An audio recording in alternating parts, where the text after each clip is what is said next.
Hey everyone, what's going on? Thanks for tuning in to Relevant Jukebox, and today we're going to talk about the newest album from Moor Jewelry, True Opera. Oh man, so Moor Jewelry, this is the newest collaborative album between the artist, poet, activist Moor Mother and Mental Jewelry. Now, given Moor Mother's previous body of work in the music underground, she is no stranger to taking risks and playing off of the more experimental sides of genres. But up until this point, a lot of it's been rooted and centered around hip-hop, a little bit of noise as well. So it was a really pleasant surprise to me when I played this record and found out that it is a searing noise rock album. And boy...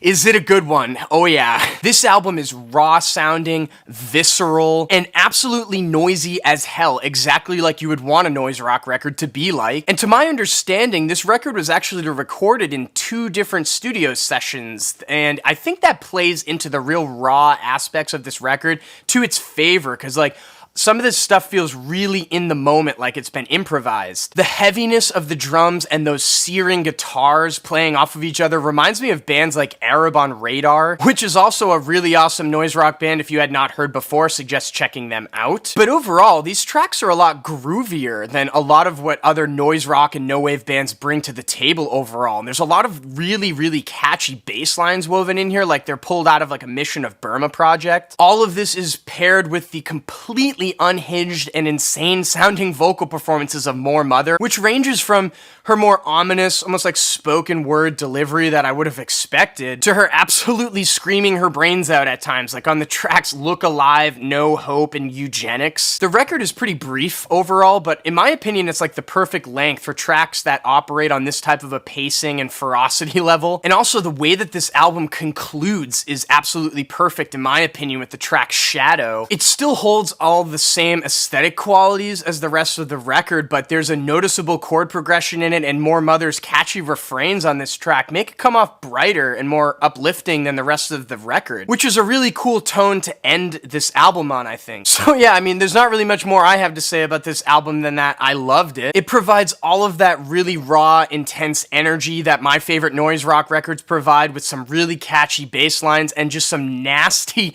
disgusting sounding breakdowns at times. And with that being said, I'm feeling an 8.5 over here on True Opera. So the only physical releases of this record as of yet were 2 cassette runs of 100 that have sold out through Don Giovanni. I'm gonna have links down below to their Bandcamp though, in case they put up a 3rd pressing of it, considering how popular this one is. And if you've listened to this Moor Jewelry album before, what did you think about it? Let me know in the comments below. And as always guys, thank you so much for watching. Make sure to like and share, and if you want more content from me, make sure to hit that subscribe button. Peace.